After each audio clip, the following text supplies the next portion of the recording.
Okay, let's do one more serious one. I'm Kelsey. And I'm Emily.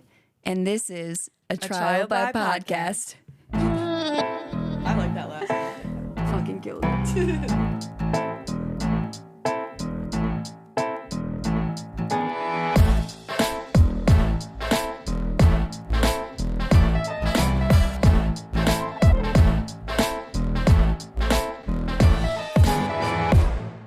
Okay, so me and Emily are basically superstars after episodes 1 and 2. We're famous. And yeah, the paparazzi are chasing us down. Like, it's so embarrassing. No pictures, please. Yeah, like millions and millions. No, like, honestly, the anxiety I have over becoming famous is getting worse by the day. And I don't want to be famous, so. No, I don't want to. We won't be famous. Oh, yeah, we will. We have 122 listeners, dude. 100, yeah. We're famous. We're already 22. there. Listeners so far in the first 5 days. So yeah, we're pretty much millionaires. Like, we're up there. Yeah, but anyway, thank you so much for listening to the first 2 episodes. Yes. We hope you like them. No one's been mean so far, so that's good. But so if you like the podcast, do us a favor. Make sure you're following us on wherever you're listening. So if it's Spotify or Apple Podcasts, make sure you're following us. That just helps us a lot with the algorithm. Mm-hmm. And you'll be, we'll come up on your homepage of the app whenever we post your new FYP. episodes. Yeah, so you don't forget to listen and you're reminded when new episodes come out. But again, that really helps us with the algorithm. So make sure to follow. Thank you. At a Trial by Podcast. Yep. Yeah, follow us on social medias too. Instagram, Facebook, TikTok. We've got a Facebook group that I'm trying to figure out how to work, but damn. Same. Honestly, TikTok, I'm realizing TikTok is like the easiest platform to not only to make stuff that's like fun and easy and quick to make, which is very important for me because I'm very busy. But also it seems to be like reaching people that we don't know a lot easier than anything else. So yeah. Shout out TikTok. TikTok is probably the best place to follow us if you want to see like some fun, funny stuff. If you have one. So anyway, thank you. If you don't, what are you doing, dude? TikTok is the new search engine. Like, yeah. What are we going to do? By scientists, it's been proven. I started already we have like, I think 25 TikTok followers, and I'm already like, what are we going to do when the TikTok ban starts? Like, how are we going to reach our people? We're not talking that into existence. Yeah, so. That's not going to happen. Well, with that being said, thank you again. We really appreciate you guys because this is a lot of work that I don't even want to say do for free because I've paid a lot of money to do this for equipment and all of that. So it makes it all worth it. Thank you for listening. I appreciate you. Okay, so. And here we go. Today's story. So today I'm going to tell you about the Sodder family and the tragic fire that changed their lives forever. So the story of George and Jenny Sodder and their 10 children takes place in Fayetteville, West Virginia in 1945. And yes, I did say 10. 10 children? 10 children. Why is that hard to say? I said 10 children. 10 children. So there's John, Joseph, Marion. John Joseph Jingleheimer Schmidt. So there's John, Joseph, Marion, George Jr., Maurice. Wait, slow down. I'm making a note of these people. John Joseph. You're going to write them all down? Yes, I am. Emily. I can't get any of their names wrong this time. Wait, we won't. No, don't worry. All right. Okay. John, Joseph, Marion, George Jr., Maurice, Martha, Louis, Jenny, Betty, and Sylvia. And they ranged in age from 2 to 22 years old. Emily's gonna she's like court transcribing into her phone everything I'm saying. Like, we're never gonna get through. Oh, okay. So George and Jenny Sodder had both immigrated to the United States from Italy. George was born in Tula, Sardinia in 1895, and his birth name was actually Giorgio Sudu, which he Americanized upon his arrival in 1908 at only 13 years old. So his older brother had actually traveled all the way with him to Ellis Island, only to immediately turn around and go back to Italy. So George was now alone in America at only 13 years old. Like, his brother brought him, dropped him off, basically, and went back to Italy. Like, you're on your own. 13-year-old George luckily found work on the railroads in Pennsylvania, where he assisted railroad laborers by carrying supplies and water to them, like back and forth. After a few years of this, he relocated to Smithers, West Virginia, where he found work as a truck driver. So though he was young at the time, he was extremely smart and ambitious and hardworking, and he eventually worked his way up the food chain of society and started his own trucking business, which mainly hauled dirt for construction at first, but eventually moved into freight and coal. And it was a really successful business. Then George and Jenny met pretty much by chance when he just happened to walk into her parents' store, which was called the Music Box. And the rest was kind of history after that moment. The couple got married, and Jenny gave birth to their 10 children between the years of 1923 and 1943. She was just dishing out kids. Dude, giving birth 20 years. Oh my God, that's gotta, For 20 years, like that's, oh my God. Just a baby-making machine at that women point. back in the day, like powerhouses for real. And then they'd be like, different. oh, why are they, she has hysteria. It's like, I wonder she's been why. pregnant and giving birth and like been postpartum for the last 20 years straight. I'm sure her hormones are just so out of whack. Yeah, for real. So according to a county magistrate, the Sodders were known as one of the most respected middle-class families around.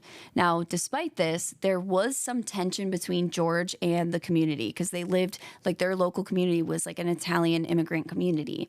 So he was known for like holding very strong beliefs on topics like business, current events, and politics. But he was especially known for being very vocal about his opinions to everyone, and especially his opinions on the Italian dictator and leader of the National Fascist Party, Benito Mussolini. Ooh. So remember, it takes place in 1945, and in the early 1940s, World War II was at its height. So tensions were high all over the world, and naturally, many Italian Americans felt strongly in support of their homeland and its leader at the time, which was Mussolini. As they should. They should feel strongly. They should feel strongly in favor of Mussolini. I mean, no, but they're like, were they not trying to just defend their land? Hold on. Okay, so this is the next sentence I had written. Unfortunately, Mussolini fought alongside the Nazis, embracing Hitler's idea of an Aryan race and calling for the expulsion of the Jews from fascist Italy. Well, I take that back. You want to amend that? I take it back. Maybe we do a segment at the end of every episode, it's like on the bloopers. my favorite like comedy podcast is This Is Important. It's with the guys from Workaholics, and at the end of every episode, they do take backs, epic slams, and like I can't remember like. Take backs, epic slams, and apologies or something like that. So we'll do our own like ending. Like, do you have any take backs or whatever? Because I feel like in true crime, a lot of the time they'll be like, "Oh my God, that guy sounds awesome," and then the other person's like, "Just wait." Oh, you just just wait. Okay, so anyway. So Mussolini fought alongside the Nazis, and so George basically.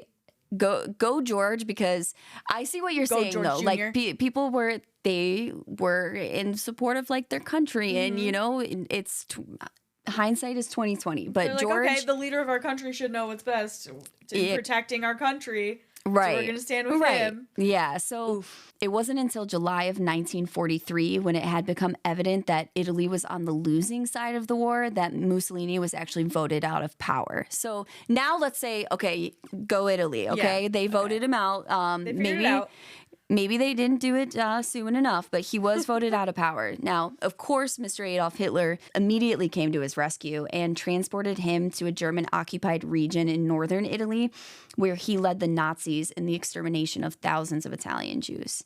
In 1945, he did attempt to flee to Spain to be with his lover, but was caught and executed by firing squad on April 28th, which is my grandma's birthday, but I did double check, and she was born before 1945. So don't worry, my grandmother is not the reincarnation of Mussolini, because I was a little bit worried about that at first. I had to check that.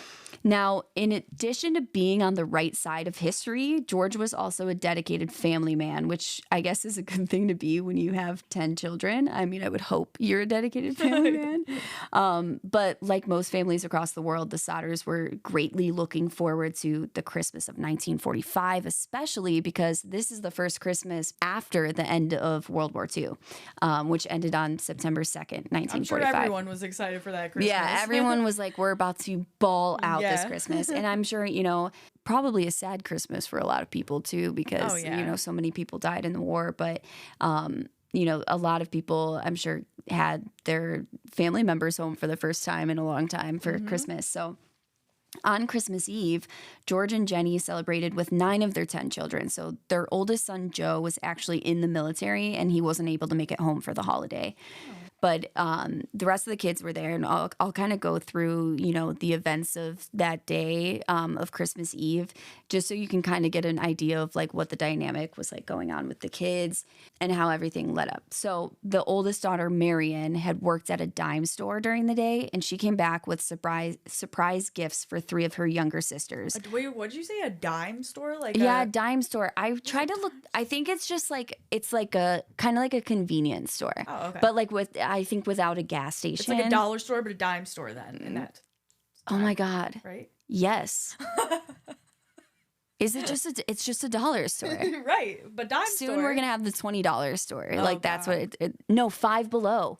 Five Below is the new dollar store. Yep. Like because you go to the dollar Family store. Dollar is like the minimum is what, $3.99? Yeah, nothing's a dollar there anymore. So anyway, Marion bought some gifts for her 3 younger sisters and brought them back after work. So the gifts were for Martha, Jenny, and Betty. Now, the kids were ecstatic, and they asked their mom if they could stay up past their bedtime a little bit to play with their new toys. And Jenny allowed it, as long as the 2 boys who were still awake, who were Maurice and Louis, went out to put the cows in their enclosure and feed the chickens before going to bed. So basically, she's like, yeah, it's Christmas Eve. You guys can stay up late, but I need you to get your chores done. Yeah, get your chores done and, make sure everything is closed up.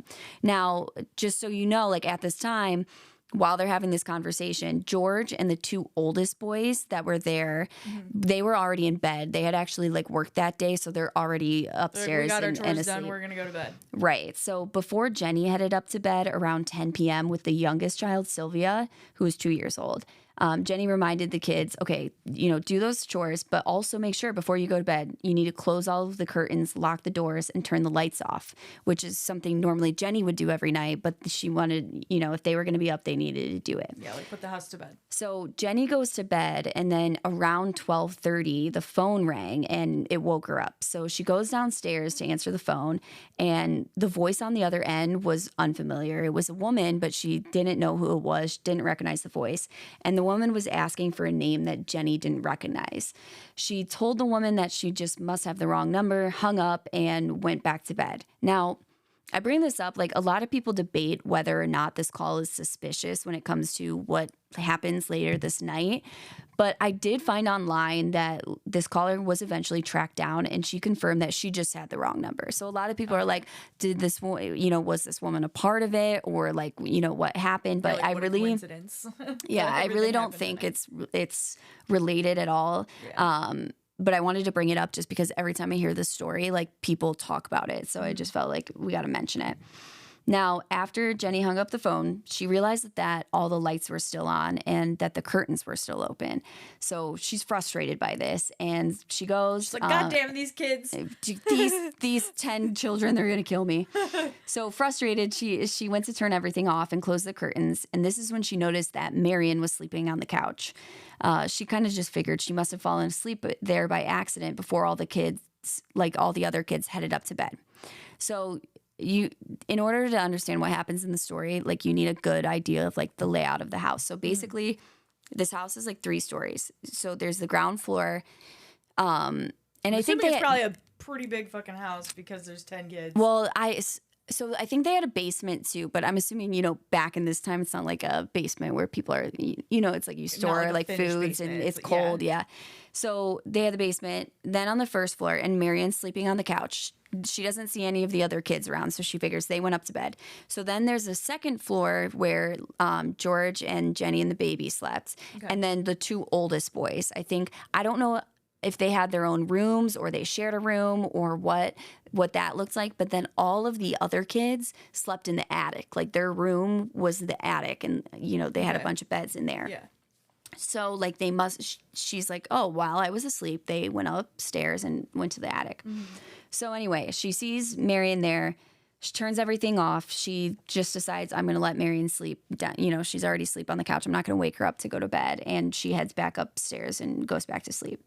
Now, only 30 minutes later, so around 1 a.m., Jenny's awoken by a loud bang, which is followed by a rolling noise. So she later explains that it sounded like a large object had hit the roof and then like rolled off. So she listens for a few minutes, but she doesn't really hear anything else. So she just goes back to sleep like, you know, that was weird, whatever. Yeah, like I just woke up.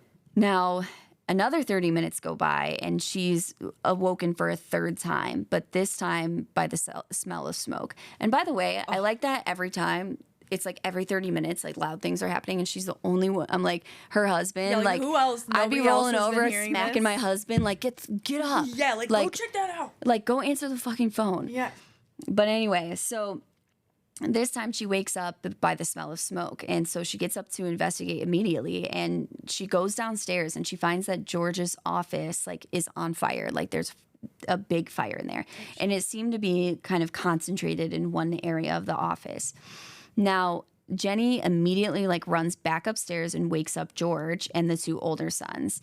So the oldest who was there that night is John, and he went to alert the siblings in the attic. So he like opens the door to the staircase for the attic, but the stairs were already on fire, which was weird because like the second level of the house isn't on fire yet. Yeah. The fire was downstairs in George's office, but then there was somehow it's another also fire. upstairs Yeah. on the stairs. So he opens the door and the stairs were like completely on fire to the attic. So he's screaming up the staircase like to wake his siblings, like come down, but he doesn't hear a single peep. Like it's silent up there. So George and Jenny were basically just making frantic attempts to yell to the children as well, but again, they hear nothing. So eventually it starts to get so bad, like they have to get out. Mm-hmm. So Jenny grabbed Sylvia and the five of them. So this is George Jr., John, Jenny, and Sylvia. They ran downstairs to escape the home. They woke up Marion on their way outside. Marion attempted to call for help from the downstairs phone. How did she sleep through all of this? She was asleep on the couch, wasn't she? Yeah, I get. How did she sleep through all of that? I don't know. Maybe she was woken up like by them upstairs, and they're just like was like waiting for them to come down. I don't know. But Marion attempted to call for help from the downstairs phone, but at this point it wasn't working at all. Like there was no, when they picked it up, there was no like dial tone. Mm-hmm. And if you don't know what a dial tone is, children, I'm happy for you guys. You guys get really educated. Yeah, that would feel good. So once the 6 family members were safely outside, Marion decided to run to the neighbor's house to use their phone to call for help. And I should mention, like, they live in kind of a rural area. Like, it's not like the neighbor is, like, miles away, but it's not like they're not living in a neighborhood where it's, like, it takes you 30 seconds to run over the neighbor's house. It's probably, you know, the houses are a little bit spread out. Yeah, so she runs to the neighbor's phone to call for help, but the operator wasn't picking up. So, because this is at the point in time where there's literally someone answering the phone and they are like, okay, children. You had to, first of all, I think that you had to share landlines then, like with your neighbors. So if somebody was already on the phone, then the other neighbor could pick it up and still see, like, is that, I'm pretty sure I don't that's how it know. was. I bet. Like, I know that it was at the point in time where, like, there was an operator, so you couldn't just call your friend's house. Like, you would call the operator and say, I need to call this person. Or, like, I don't know if you would give them the address or, like, something, or just the name. And then the operator would literally have to unplug, like, a wire from your, or, like, plug in a wire to your phone number slot and then plug in the other end of the wire to the other person's. Mm-hmm. I might be getting this wrong, but this is how I think it works. I might be too. So anyway, the operator's not picking up. And again, it's like, it's it's Christmas Eve Yeah. night. So yeah. Marion went back to the home while the neighbor made continuous calls trying to reach the operator and get a hold of someone to call for help. Eventually they did. We don't know exactly how long it took, but we do know that the neighbor was able to call for help eventually. That's like one of my worst nightmares is not being able to, like, that's like when you wake up from a scary dream and you're like, I was trying to yell but nobody could hear me. That's Yeah. like my worst nightmare of like having to go call someone Oh. for help and they don't answer. It gets worse. Oh, no. Just wait. So back at the house, George was doing everything that he could to get his children out of this burning house. He's barefoot and he goes to grab. So the family had this ladder that was just always leaning against their house. Like they just left it there. I don't know why, but it was always there. So like that's his first thought. I got to go get the ladder so I can get up to the attic window and get the kids out. But when he goes around to the side of the house to grab the ladder, it wasn't there mysteriously. And they couldn't find it. Like they're walking around the yard and they don't see it anywhere. Like, and again, this ladder had been there. It just seemed like it was always there from what I read. A house decoration. But like maybe, you don't know. Maybe it was just there for the last few weeks. But again, all I know is it was weird that this ladder was not there. Yeah. So then he's basically just trying to climb up the outside wall of the house. And at this point, he was able to like break open a window, but just like hitting it. But then he cut his hand on the broken window.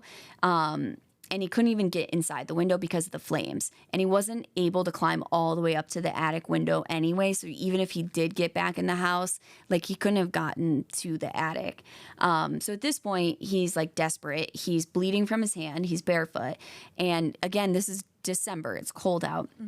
So he like doesn't know what else to do. He runs over to the family's rain barrel thinking maybe he could use some of the water like to put enough of the fire out for him to like just get inside and get to the children. Yeah. But when he got there, the water's frozen solid. But not one to give up, George thought of another way he could possibly get in. He actually had 2 of his coal trucks parked at the house. And these were like large, tall trucks. And George thought if he could pull one up, to the side of the house and park under the attic window, he might be able to get the kids out safely. Now, these trucks, 2 of them, they were working perfectly the day before. These were trucks they used all the time. It's not like they'd been sitting on the property unused for months. They used them literally the day before this. Neither of them would start. That's so weird. So From the phone call to the ladder to the trucks not working, this is just like a recipe. it's like for, Murphy's Law. Like Yeah. what can go wrong will go wrong. like Final and like Destination. yes. So at this point, I mean, George just couldn't there was nothing more he could do but just wait for help.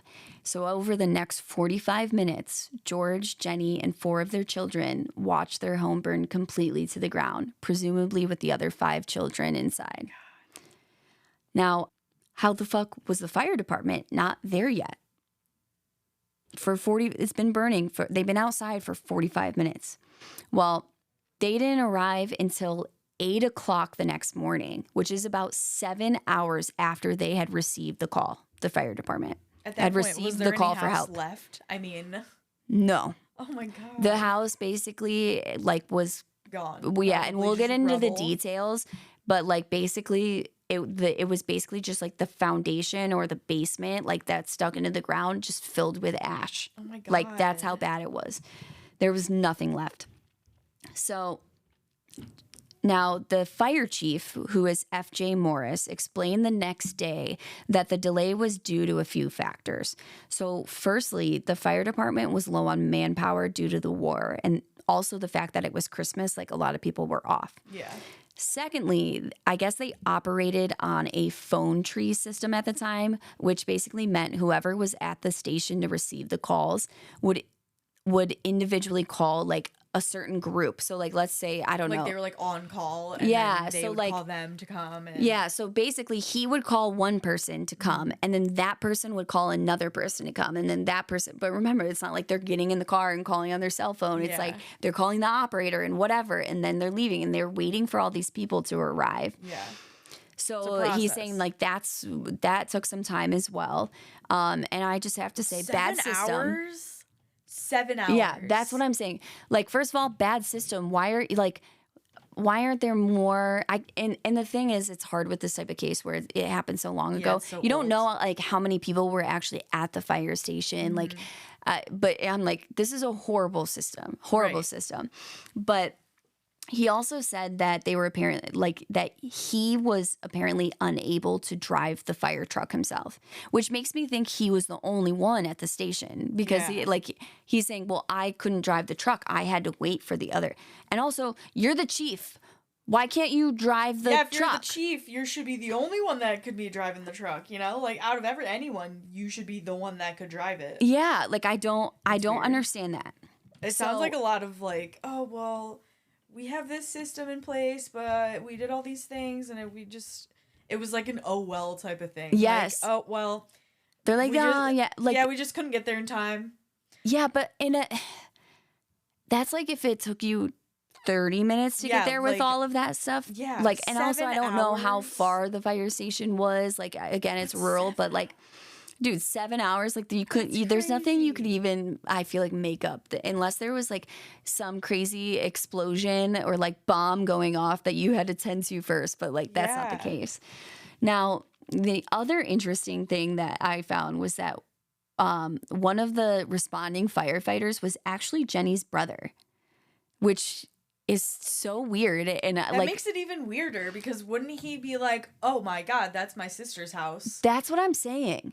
I don't get it. And like, I see them mention that it was Jenny's brother. Yeah. And then it's like no one really dives into it, like you don't even know his name. Like I couldn't find any more information about it.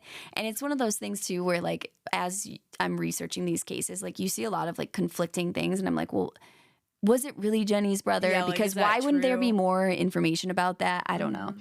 But I read that in a couple different sources. So I think it was.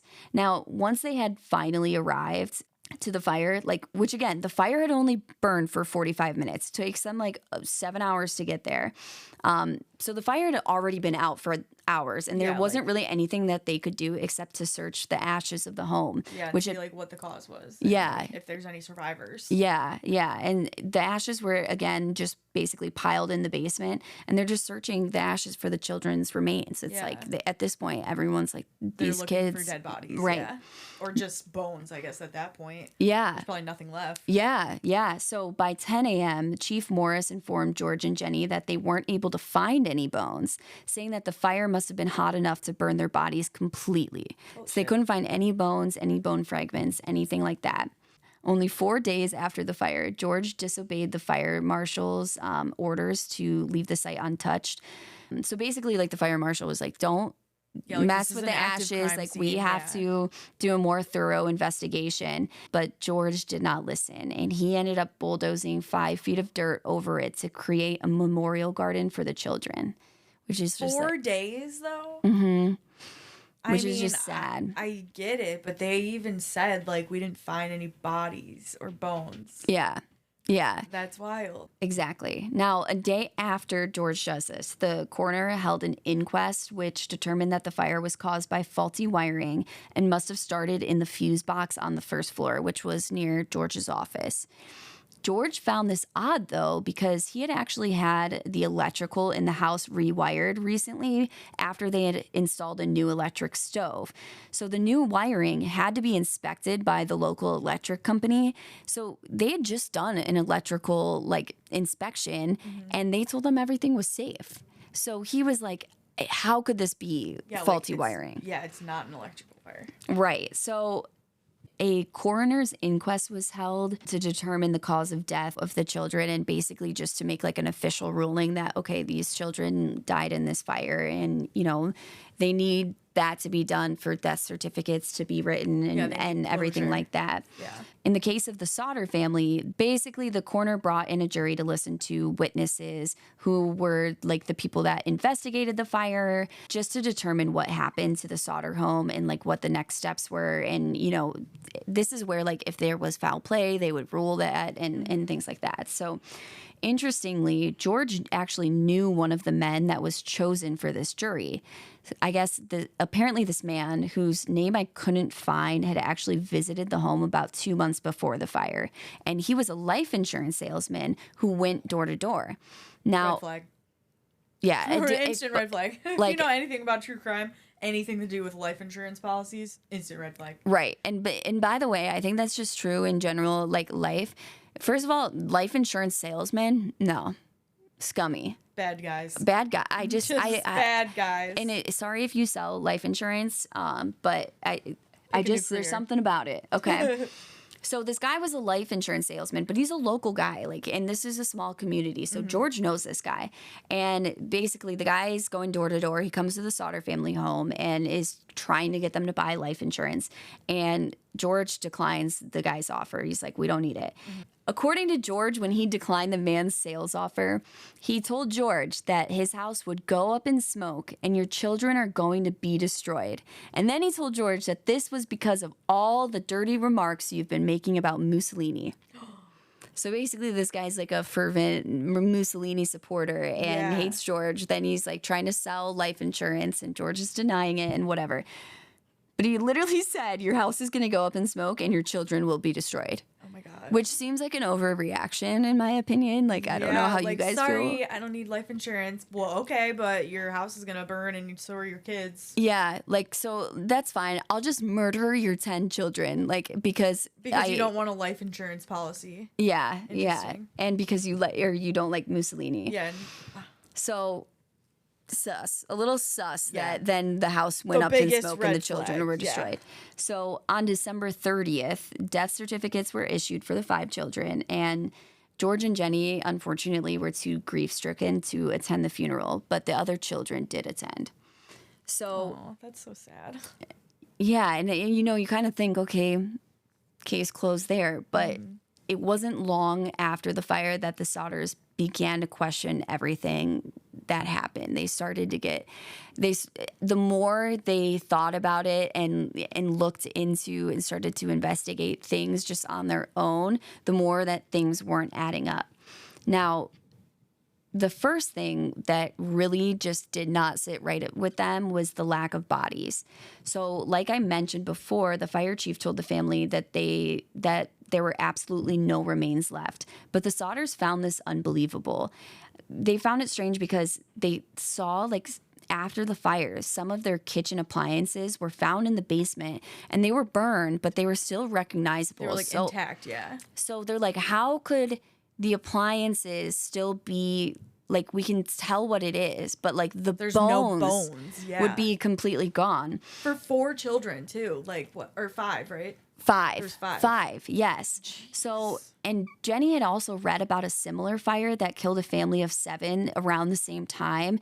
And in this case, there were skeletal remains of all 7 victims found. Yeah, and So I mean, it wasn't like skeletons, Yeah. but there were like bone fragments from all of them. Like and found. I mean, to put it in perspective, if you think about, like, if you get euthanized, like a dog being euthanized, or like, not euthanized, Cremated? cremated. Oh, yeah. we're going to dive deep Like, into cremation. I'm pretty sure it has to be like super fucking hot, first of all. Plus, just that is like in a contained area. Like you have to, the amount of like temperature that it has to be to burn a bone. We're going to dive deep. We're my going to dive God. deep into the science here. We're going to dive deep.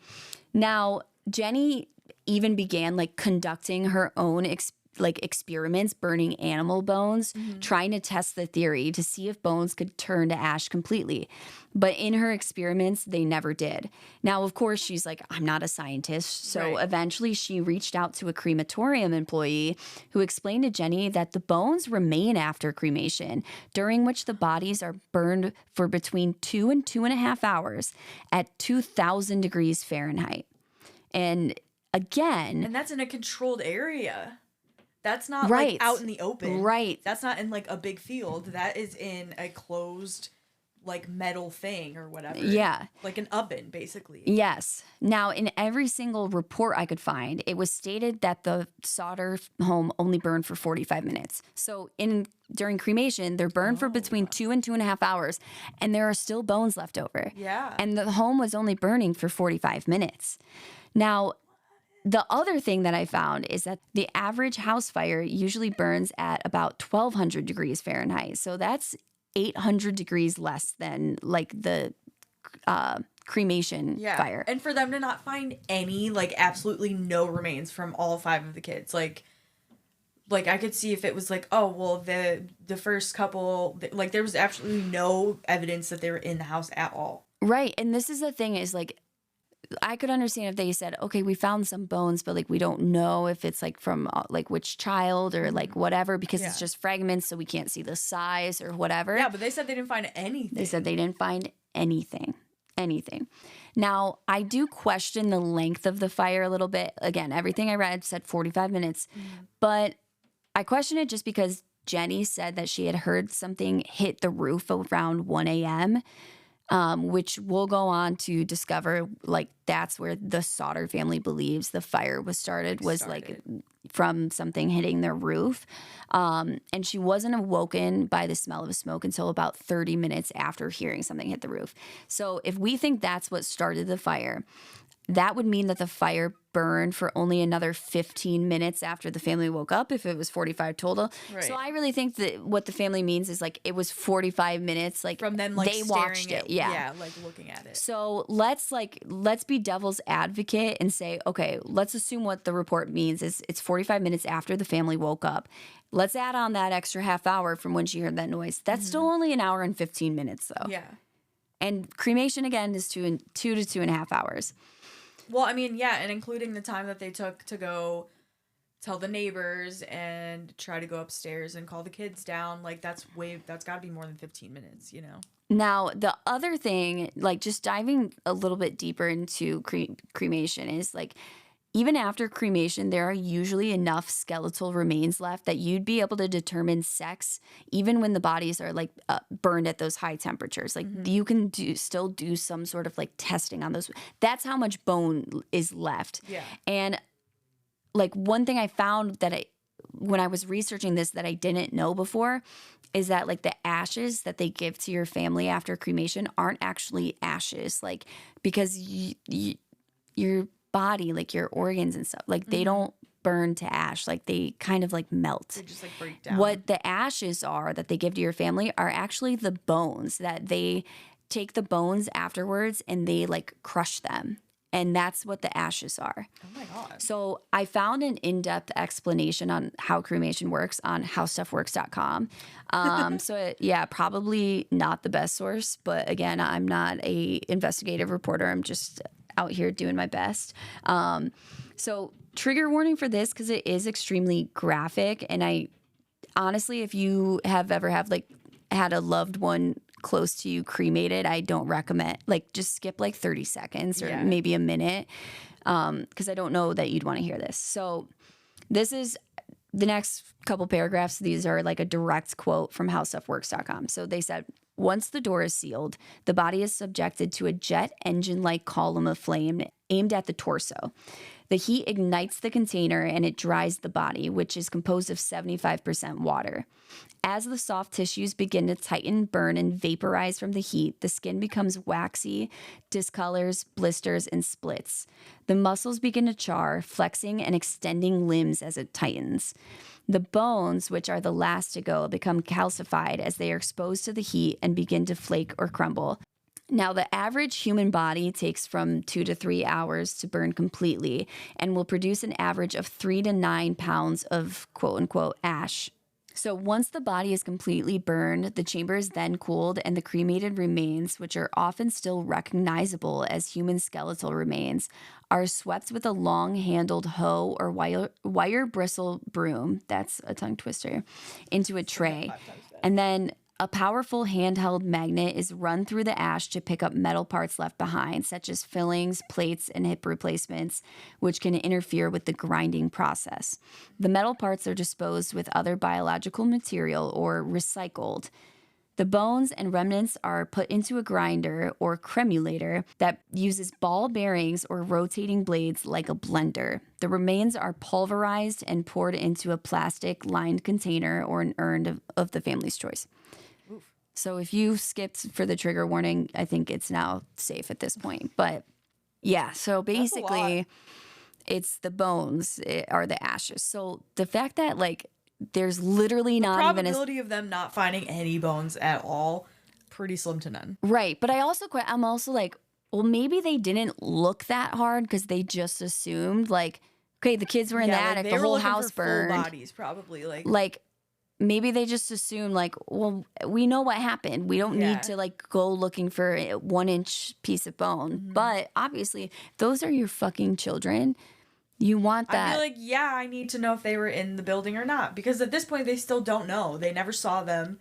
They were just calling down up to them, right? Because they couldn't get up to the attic. It was all engulfed in flames. Right. So, And like, again, Jenny had come down, Marion sleeping on the couch. She just assumed the other kids went up to bed. Yeah. But she didn't see them go up to bed. Yeah. So at this point, after Jenny spoke with the crematorium, the Sodders strongly believed that their children did not die in the fire and that they were indeed kidnapped before the house was set ablaze. In addition to the lack of remains, they questioned why the children would have been completely silent during the fire and not yelling for help. Now, I would argue that it's possible the children could have been, like, incapacitated due to smoke inhalation. Like, they might have been passed out or already deceased. You don't know. But that also makes me question, okay, we know at this point the stairs were on fire, but the office was also on fire downstairs. So, like, how would the people on the second floor not be affected by the smoke that much? Because they were trying, I don't know. It's just weird. Now, the Sodders also. It's not adding up, Nothing's adding up. The Sodders also questioned why, in the absolute living fuck, it took the fire department 7 hours to get there. But again, the department. As would I. Yeah, they're like, that's weird and suspicious. Yeah, 7 hours. 7 hours. It's crazy. But again, the department just claims it was due to this faulty system, blah, blah, blah, blah, blah. But again, I mean, we already went through this. 7 hours just doesn't make sense. Doesn't make any sense. They had, like, where is your hustle, dude? That's like a full work day of them saying, they're like, oh, yeah, sorry, like, we're just running a little late. 7 hours late, though? Yeah. There could be, like, 8 other house fires in that time. Exactly. Now, another point they make is that if the fuse box on the first floor was the cause of the fire, how were the lights on the first floor, like, still on while the house was burning? Like, as they were standing outside of the house, all the lights were still on for a while. Like, when they woke up, those lights still worked. So, like, if the fuse box was literally on fire, how were the lights still on? Yeah. And again, George just had the electrical checked. Now, even further, it was later found that the reason the phone didn't work when Marion tried to call for help likely wasn't because the line had been burned up by the fire like they originally assumed, but it was actually because the phone line had been cut. Now, the phone line wasn't just cut inside the house all willy-nilly. The person who cut it had climbed 14 feet up a telephone pole outside of the house and reached about 2 feet out from the pole, cutting the phone line. So they're literally I wonder if they used the ladder from the house to do that. Dude, I didn't even think of that. Probably. Unless they brought their own tall ass ladder. I mean, if they have to climb up to the telephone pole to cut the wire. I didn't think of that. Good point, dude. Good point. So, the police did eventually arrest a man who was seen stealing a block and tackle, which is basically like a pulley system for lifting heavy loads from the Sodder property. And this man did admit to being the one who cut the phone line, but said that he had nothing to do with the fire and actually thought that the wire was a power line. I don't know why he was trying to cut the power line in order to steal this block and tackle. Like, I can't find an explanation anywhere. This is like the same thing as the lady that called and had the wrong number. It's like, what? I just called and had the wrong number. Oh, yeah, I just cut the wrong line. This guy's saying he was gave this family the demise of their entire life. Like, he's saying, oh, I was just trying to steal this. And the other thing, I'm like, okay, so when did he steal this block and tackle? Was he stealing it the night of the fire? Yeah, like, what's the time frame there? I don't know. I couldn't find it. But he's saying, oh, yeah, I cut the phone line, but, like, I had nothing to do with the fire. Like, I just thought it was a power line. I'm like, why are alarms not going off in, like, the police's or whoever's, like, interviewing this guy? So are they saying that there's two different people that cut the power line at the telephone like pole and the phone line at their house? No, the phone line was not cut like near the house. That the line. This guy's basically saying, I cut that. Yeah. I climbed up and I cut that line, but I thought it was a power line. I was trying to cut off the power. I don't know why he was trying to cut off the power, but apparently he's trying to cut off the power to steal this thing. But he's like, I had nothing to do with the fire. Like, I didn't know it was a phone line. But also, like, remember, the phone worked half an hour before Jenny heard like the noise on the roof because that lady had called the wrong number and Jenny talked to her on the phone. So I'm like, was this guy literally stealing this block and tackle at the same time, like right before this fire is happening? And you just think that it's not related? No way. It makes no sense. It literally makes no sense. Now, George also felt that it was obvious that his 2 coal trucks that wouldn't start the night of the fire had to have been tampered with. Like, what are the odds that both trucks that worked perfectly the day before, that both of them wouldn't even start? Eventually, the police ended up withdrawing the statement that they had made about the fire being caused by faulty wiring, but they never acknowledged that this was likely set intentionally and that the thud that Jenny had heard the night of the fire, like the thud on the roof, was probably the start of the fire. Like, so they were saying, okay, it probably wasn't faulty wiring. Mm-hmm. End of sentence. They weren't saying it was probably this or that, or they weren't coming up with another cause. They suck. But, you know, the Sodders theory was someone threw something on the roof and this is what started the fire. And this theory is supported by a bus driver who passed the Sodder home that night and later came forward saying that they saw balls of fire being tossed in the air, like onto the roof. They said, yeah, I drove by and I saw like a ball of fire being thrown. So what? And they don't say anything? And the police, yeah. And then they're not like, oh, that was probably the start of it. They're just like, but also the bus driver didn't think to be like, that's probably not something that's just somebody playing around. That's like somebody trying to start a fire. Well, I don't know. You know, obviously they don't have cell phones, so maybe they just They're like, oh, that's somebody else's problem? Like, what? I don't know. Maybe they called police. Yeah, like what? I don't know.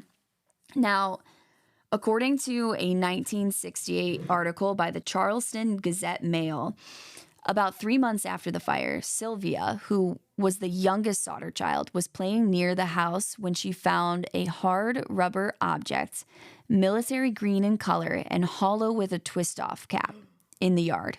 Now, the Sodders said that Army authorities identified this as an incendiary or napalm bomb and called it a pineapple bomb. So basically, they're saying like they found the remnants of a bomb in the yard a couple months after the fire. Okay, how did a bomb get there? Their theory is that this is what was thrown onto the roof and like started the fire. They're just reaching at this point for anything. Like, it sounds like they just were the laziest investigators ever. Well, this is what the Sodders think. The Sodders think that it was a bomb. Yeah, the investigators don't think. They found it months later. That means the investigators didn't even check the yard. Or that it wasn't there.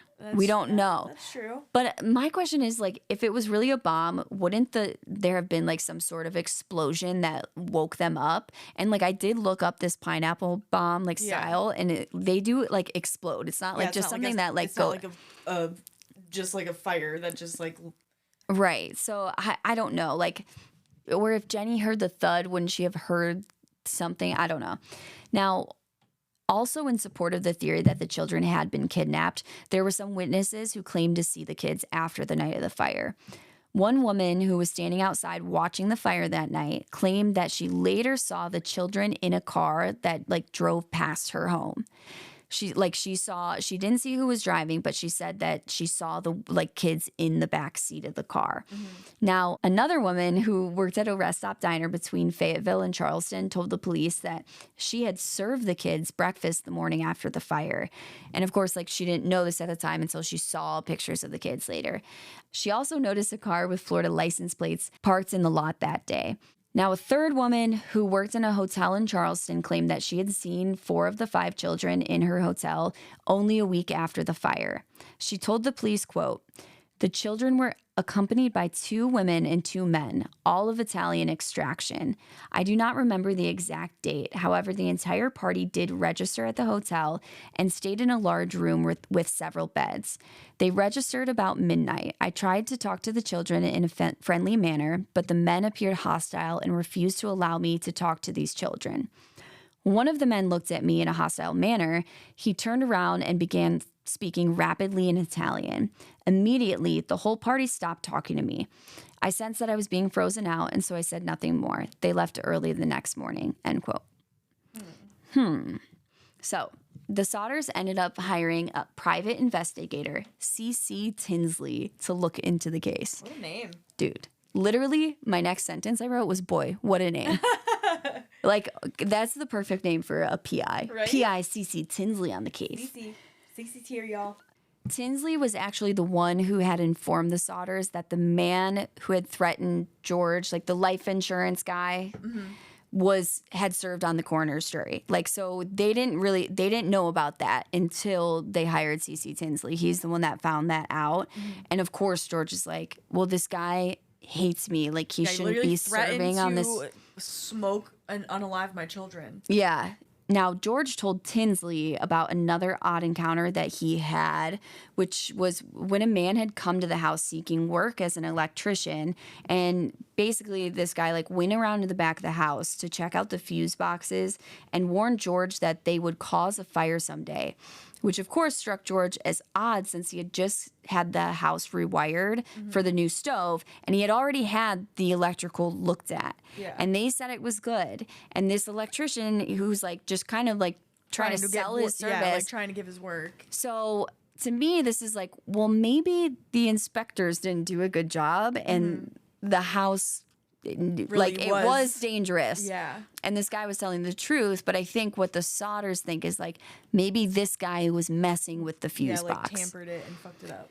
Yeah, so I don't know. I don't think it's super important, but I'm just every time I literally find one tiny little detail, I can't stop myself. I have to put it in. Everything I write is always so much longer than I want. Well, yeah, but again, the fire didn't start at the electrical box. It was in his office and in the attic stairs. Right. So that's the thing. And then they're saying we think it's from this bomb, so it's why does it matter if you don't think it's from the electrical box anyway? So I don't know.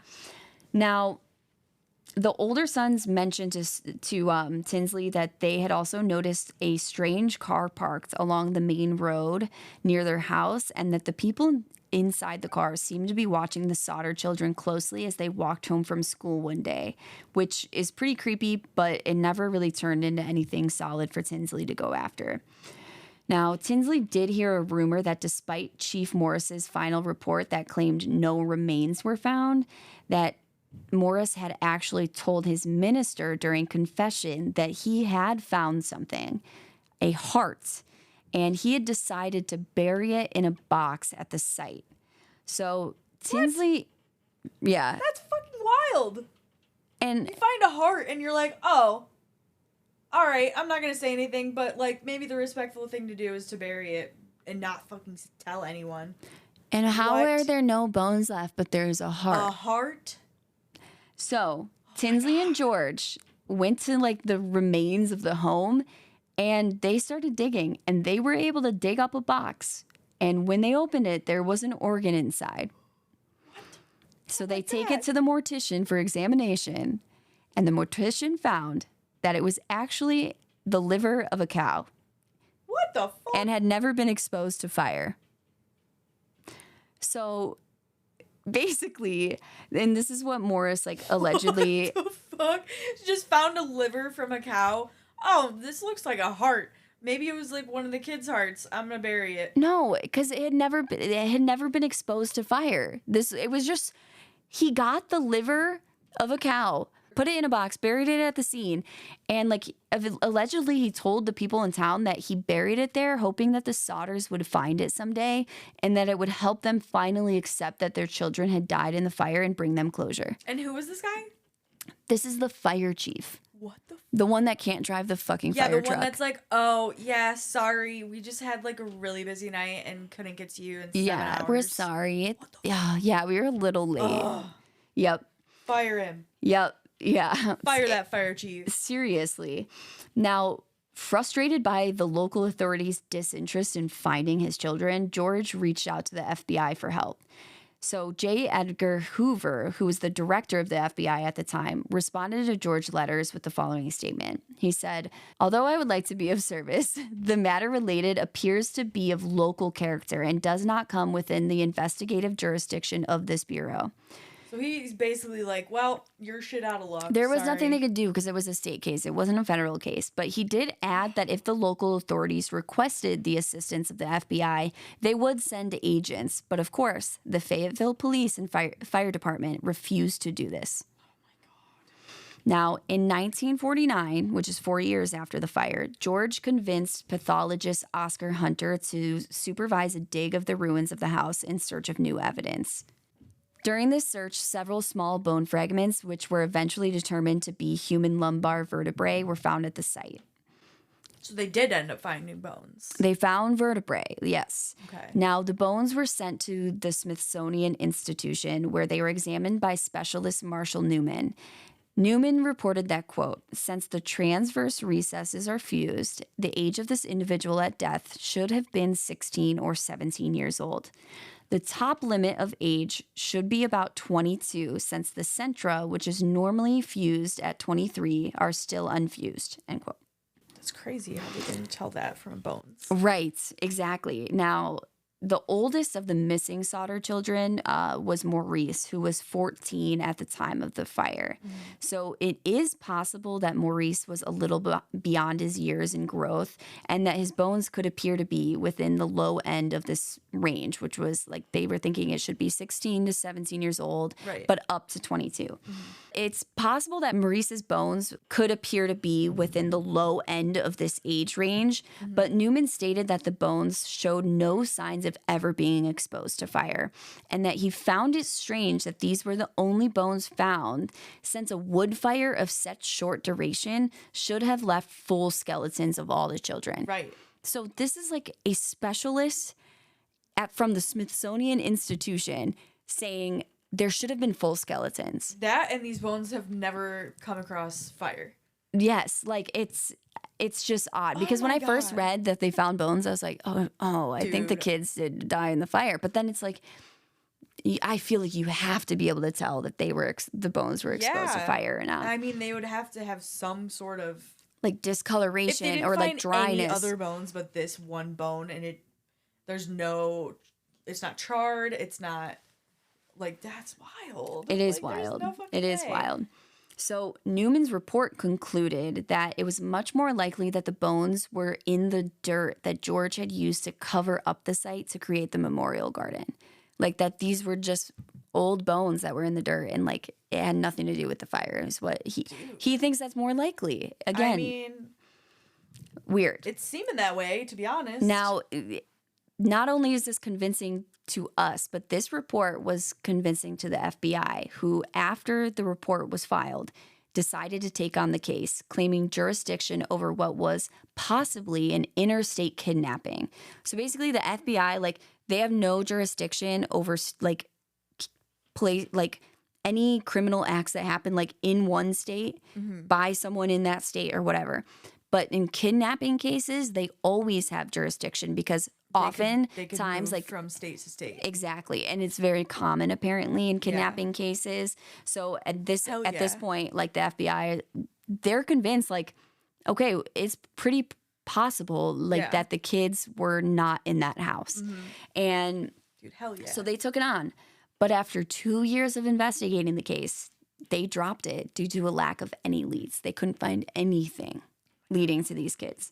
But the Sodders never gave up. Before the FBI had even taken the case, George had seen a picture of ballet dancers from New York City in a newspaper.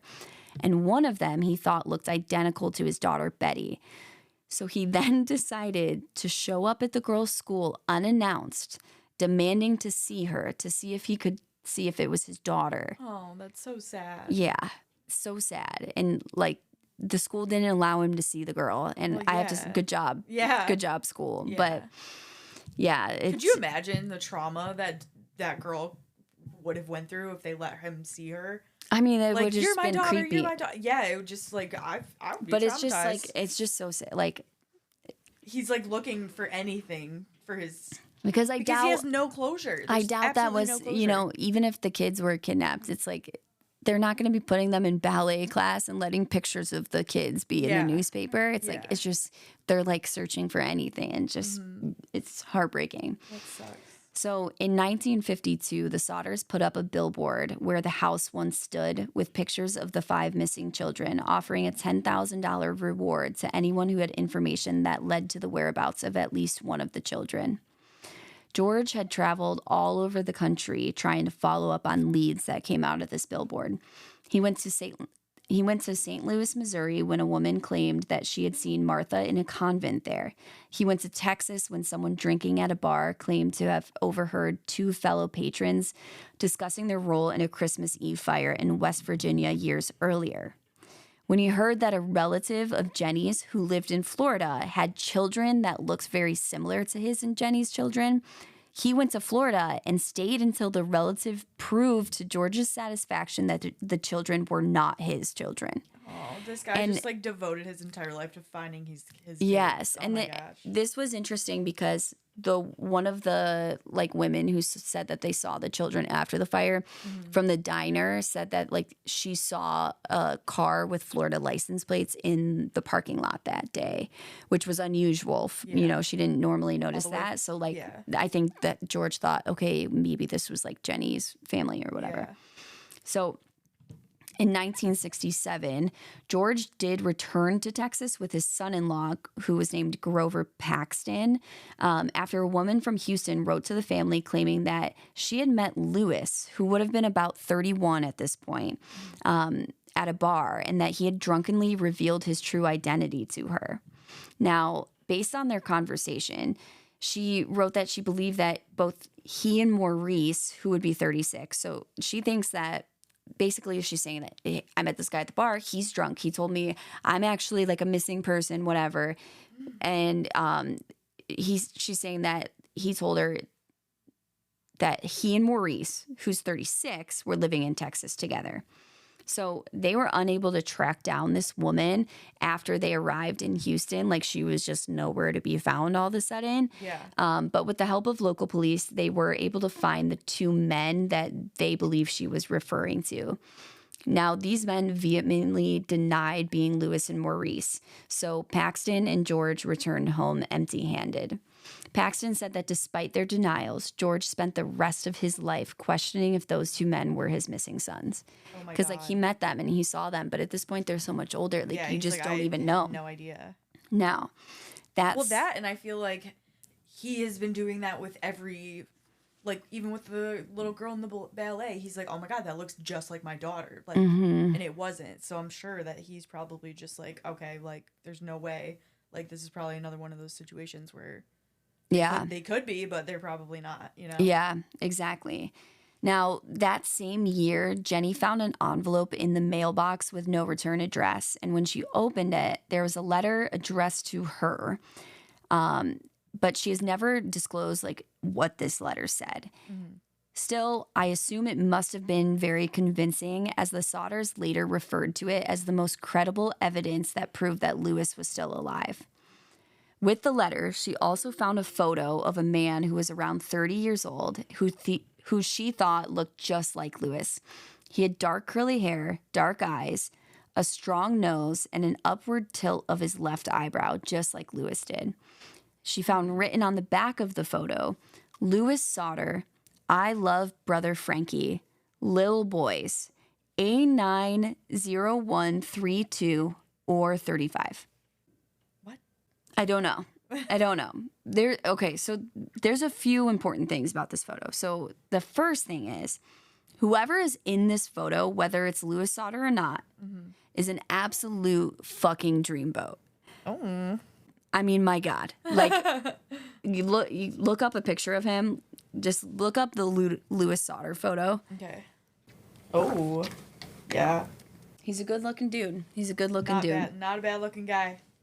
Now, secondly, none of the Sodder children were named Frankie. So, like, on the back, it said, I love brother Frankie, but they didn't have a brother named Frankie.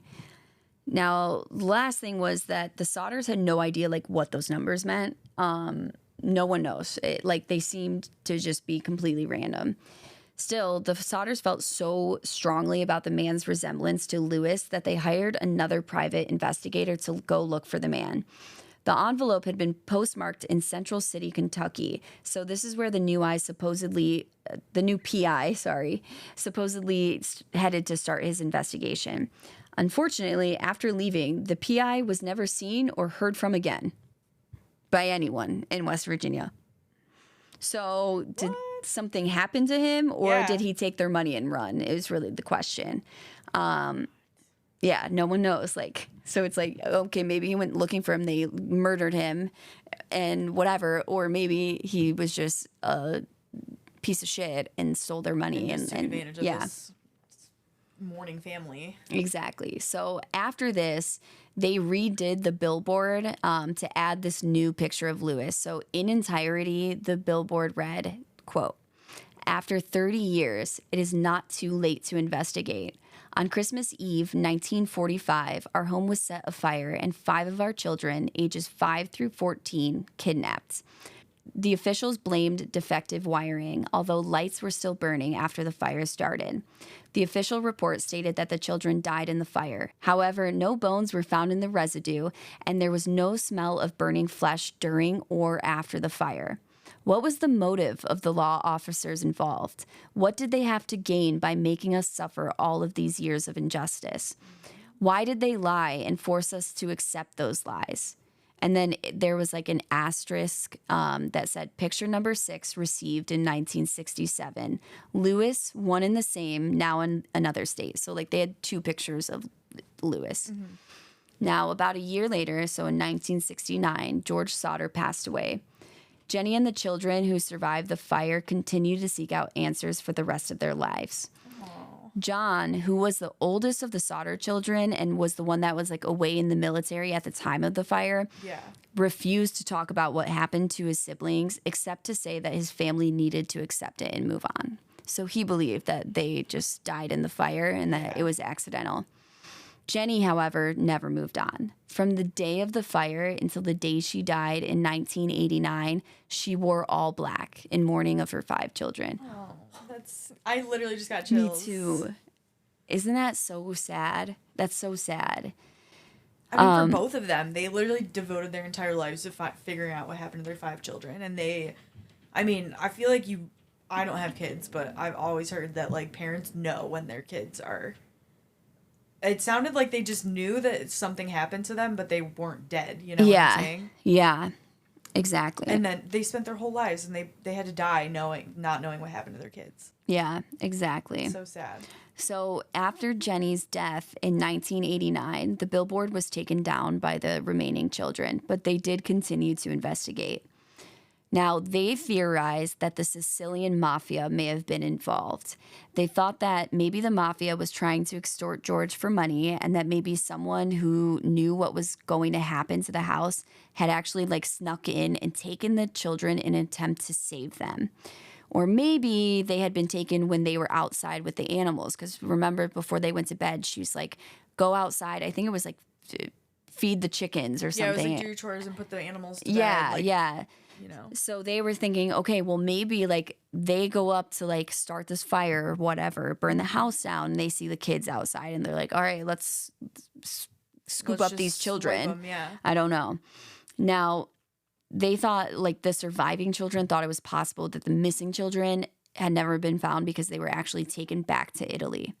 Now, Sylvia, who was 2 at the time of the fire, said that her first memory was of that night.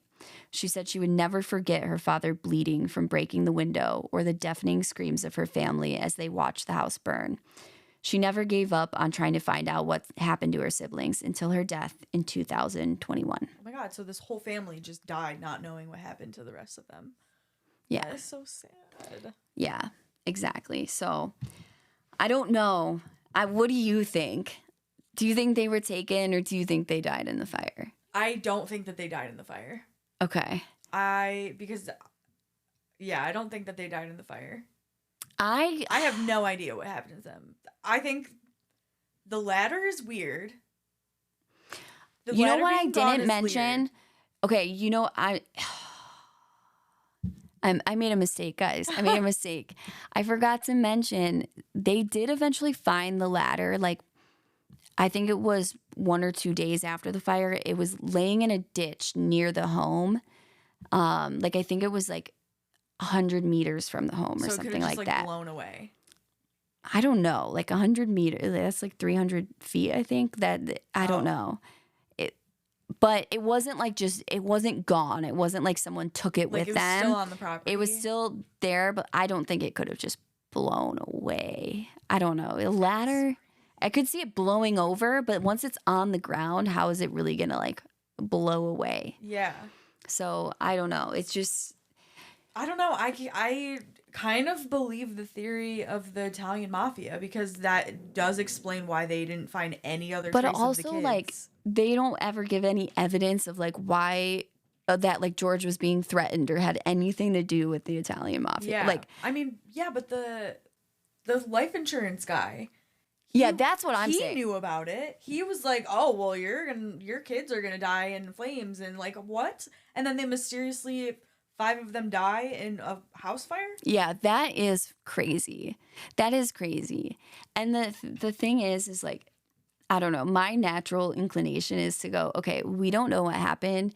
I've heard this thing that if you don't know the answer, like if you have 2 options, the right answer is probably the one that necessitates less assumptions. Mm-hmm. And I feel like the fact that the children probably were just upstairs and like died in the fire is way less assumptions than, okay, let's assume the mafia came in and all of these there's things. like so many other things that could have happened.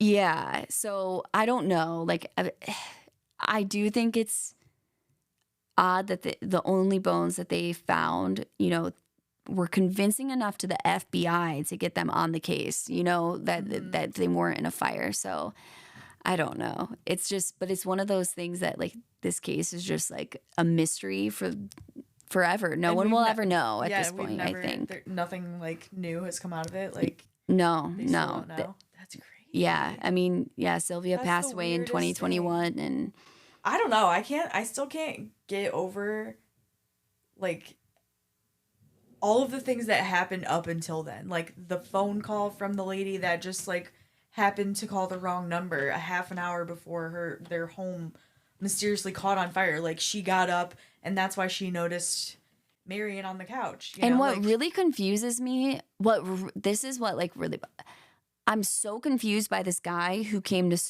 steal the bait and tackle from their house and snipped the wrong wire. Yeah, and I'm like, and again, if that's why the phone wasn't working when Marion tried to call for help, he must have done it after Jenny took the phone call from that lady. Yeah. So he just there happens the to be night of the stealing something crime. from their house right before their house is like, which I guess is less suspicious if it really was like an electrical fire on accident. Just an accident. Like he meant to steal this and then accidentally just caught this house on fire.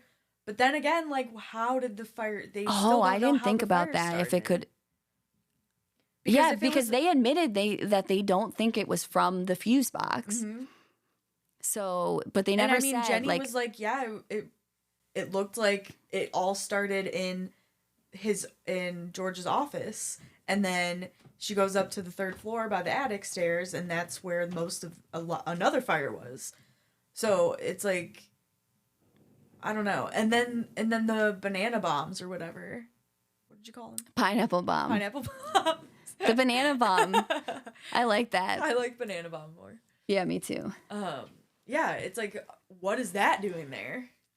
I Just don't know. Just a random bomb in their yard? Yeah, and like it had been, the way they made it sound was like it had been detonated. Like it looked like the shell of a bomb. Yeah. Like it wasn't just like a bomb that could like go off still. So like, I don't know. See, this is the thing for me. Whether or not the children died in the fire, I don't know for sure. But I do not think that this was like an accidental fire. No, not at all. I think this was arson. Like someone did this on purpose. Mm-hmm. There's too absolutely. many coincidences. The ladder being gone, the fact that the trucks wouldn't work, that had worked perfectly, that both of them, that's insane. And the fact that like the wire was The fact that the majority of the fire was where the kids slept in the top floor. Because the parents' room, the second floor, wasn't touched. right. Like And Marion was still asleep on the couch, so it didn't... It's crazy that it was in two different places of the house, and the ladder was gone, which would have been their only But way I'm to get also out. thinking, I'm like, okay, well, because remember the bus driver said that they saw like a ball of fire being thrown or something. Yeah. I'm like, okay. And then Jenny said that she heard something like hit the roof and then it sounded like it rolled off. I'm like, okay, let's say it was like something that was on fire. It wasn't like a bomb. Yeah. I could see that, okay, maybe that lit the roof on fire. And then after it rolled down and like fell to the side of the house, like if it fell next to George's office, that then maybe it started a fire like from the outside. Yeah. I don't know though. I don't know because we don't know if that's what even started the fire or if it was just wiring. But oh my gosh. That hurts my brain to like go through the possibilities. Yeah, I know. And I get so frustrated with these cases when it's like you just have to accept that you'll never know what happened. And I feel like this now. Could you imagine what the family was like their entire life? 5 of your drove children. themselves crazy thinking about what happened, and they have no answers still to this day. I it's can't sad imagine. That we're never gonna know.